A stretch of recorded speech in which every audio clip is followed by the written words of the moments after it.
नमस्कार। आज की हमारी कहानी है, क्या पैसों से खुशी खरीदी जा सकती है। बीनू की ममेरी बहन मीनू उसके एक कमरे के घर के बाहर खड़ी आवाज़ लगा रही थी। किस कोने में घुसी है? इतना बड़ा तो तेरा घर भी नहीं है कि कहीं खो जाए। कब से आवाज़ लगा रही हूँ। बीनू अचानक अपने घर में उसे देखकर थोड़ी हैरान हो गई। अरे दीदी, आप और यहाँ सब ठीक तो है ना? मीनू का उसके घर आना कोई मामूली बात तो थी नहीं। दोनों के रहन सहन में ज़मीन आसमान का फ़र्क जो था।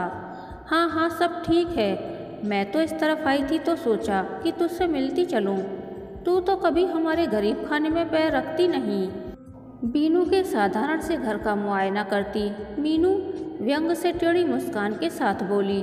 बीनू अपनी बहन की इस मुस्कान और उसकी चारों तरफ घूमती नज़रों का मतलब अच्छी तरह समझ रही थी। मीनू खाते पीते घर की इकलौती बहू थी, जहाँ पैसा पानी की तरह बहाया जाता था। बीनू और मीनू दोनों का मायका निम्न मध्यम वर्गीय था, जहाँ पैसों की बहुत रेल पेल तो नहीं, पर 2 जून की रोटी का जुगाड़ आराम से होता था। मीनू के साथ उसके पति का ये दूसरा ब्याह था। उनकी पहली पत्नी कैंसर के मरीज होकर शादी के 3 साल के अंदर ही भगवान को प्यारी हो गई थी। उसी दिन से उन्हें धन संपत्ति से कुछ विरक्ति सी हो गई थी कि जो पैसा उनकी जान से प्यारी पत्नी को उनसे छीनने से न बचा सका, उसका होना न होना क्या मायने रखता है। मीनू के सपने बचपन से ही बड़े थे, जो युवावस्था तक आते आते जिद में बदल गए थे। उसे पता था कि उसके माता पिता को उसके लिए बड़ा घर नहीं मिल सकता है। इसीलिए जब दूर के किसी रिश्तेदार ने मीनू के लिए ये रिश्ता सुझाया, तो मीनू ने तुरंत अपने माता पिता से इस रिश्ते के लिए हाँ कह दिया था। दूसरी ओर बीनू के घर की आर्थिक स्थिति बहुत अच्छी नहीं थी। उसने भाई के साथ काम करने वाले आलोक के साथ प्रेम विवाह किया था, जिसमें उसके माता पिता की रजामंदी भी शामिल थी। वो जानते थे कि लड़का अच्छा और मेहनती है। छोटी सी नौकरी और ज़्यादा तनख्वाह न होने के बावजूद बीनू के माता पिता ने इस विवाह के लिए सहमति दे दी थी, क्योंकि उनका स्वयं का आर्थिक स्तर कोई बहुत ऊंचा नहीं था और वो समझते थे कि उनकी बेटी अपने भावी जीवन में भली प्रकार से सामंजस्य कर लेगी। परिवार के नाम पर आलोक और उसकी बड़ी बहन थी। बहन विवाहिता थी और अपनी गृहस्थी में व्यस्त थी। जब तक आलोक अकेला था, तब तक तो हफ्ते 10 दिन में मायके आती थी, लेकिन उसके बीनू से ब्याह के बाद वो भी निश्चिंत हो गई कि अब भाई का घर भी बस गया। गाहे बगाहे आती भी तो बड़ी ननद का प्यार बरसाने के लिए, ना कि नुक्ताचीनी करने के लिए। हालात ने दोनों भाई बहनों को इतना परिपक्व तो कर ही दिया था कि उन्हें रिश्तों की कदर थी। उनके जैसी बीनू जब उनके छोटे से परिवार में जुड़ गई, तो प्यार और अपनापन खुलकर बरसने लगा था। घर बेशक छोटा सा था, एक कमरे के साथ रसोई, जहाँ एक समय में केवल एक व्यक्ति ही खड़ा हो सकता था, लेकिन फिर भी बीनू का चेहरा शादी के बाद चमक उठा था। पानी तो पिला, बीनू बड़ी गर्मी है। अपने आप को साड़ी के पल्ले से हवा करती मीनू बोली। इस पर बीनू ने छत का पंखा तेज कर दिया। पंखे की तेज हवा से कपड़े के वो टुकड़े उड़ने लगे जिनसे बीनू पायदान सिल रही थी। पास की ही एक फैक्ट्री में बीनू पुराने कपड़ों से पायदान बनाकर बेचती थी। कपड़े फैक्ट्री वाले मुहैया कराते थे और घर बैठे बीनू को कुछ आमदनी हो जाती थी। कपड़े उड़ते देखकर मीनू के चेहरे पर उपहास उड़ाने वाली मुस्कुराहट आ गई। उसने पानी का एक घूंट पीते ही बुरा सा मुंह बनाया। हाय, मुझे तो याद ही नहीं रहा कि तेरे घर में फ्रिज नहीं है। रहने दे, मुझसे नहीं पिया जाएगा ये पानी। अब आदत नहीं रही ना।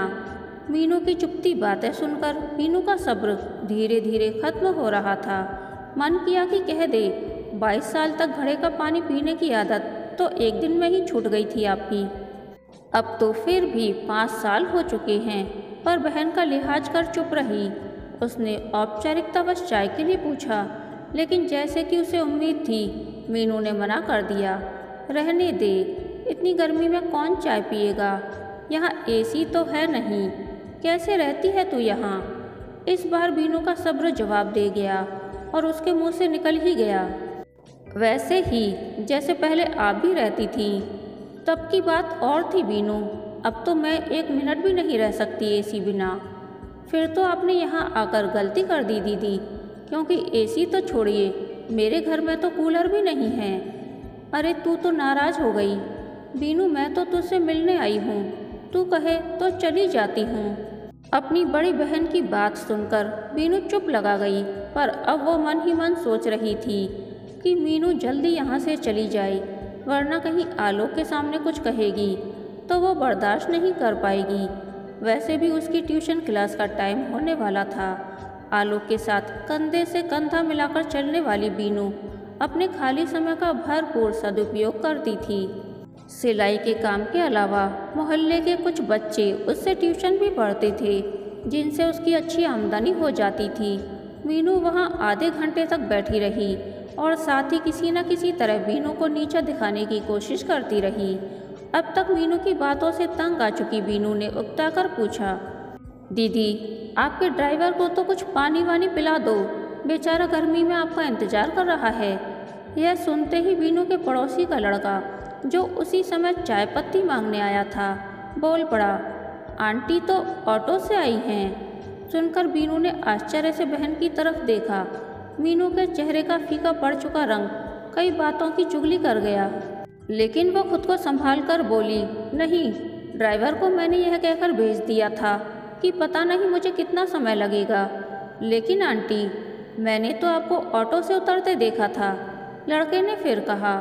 अपनी बहन की शर्मिंदगी को भांपते हुए बीनू ने लड़के को डांटा और अपना मुंह बंद रखने के लिए कहा, लेकिन वो समझ चुकी थी कि उसने अब तक जो कुछ भी सुना था वो सब सच था, कि उसकी बहन के ससुराल में पैसा बहुत है पर उसका कोई सम्मान नहीं है, वरना मीनू को झूठ बोलने की क्या आवश्यकता थी। यह ज़रूरी तो नहीं है कि जिनके पास कारें हैं वे ऑटो का सफ़र नहीं कर सकते, लेकिन वास्तव में ईर्ष्या की मारी मीनू अपने मन की जलन को कम करने के लिए और बीनू को नीचा दिखाने के लिए आई थी, क्योंकि उसके अमीर ससुराल की सच्चाई तो उसके सामने शादी के चंद दिनों की बाद ही आ गई थी। अब तो उसे उन सुख सुविधाओं का भी लालच नहीं रह गया था, जिनका नाम लेकर वह बीनू का मजाक बनाने का प्रयास कर रही थी। वैसे भी उसे कहीं भी आने जाने के लिए गाड़ी लेकर जाने की इजाज़त नहीं थी, क्योंकि अपने पति की नज़रों में वो ऐसी औरत थी जो सिर्फ पैसे की लालसा में उससे शादी करने को राजी हो गई थी। मीनू इसे नकार भी नहीं सकती थी, क्योंकि सच भी तो यही था। वो केवल अपने सास ससुर की सेवा करने के लिए लाई गई बाई थी। पति के प्यार के लिए तो वो आज भी तरस रही थी। मीनू को यह भी पता था कि बीनू का पति उसके पैरों तले फूल बिछाता था, और वो यही देखने के लिए आई थी कि कोई बिना पैसे के इतना खुश कैसे रह सकता है। शर्मसार होकर मीनू घर जाने के लिए उठी ही थी कि बीनू का पति आलोक घर आ पहुंचा। घर में घुसते ही उसने बीनू को पुकारा, देखो क्या बनवाया है तुम्हारे लिए।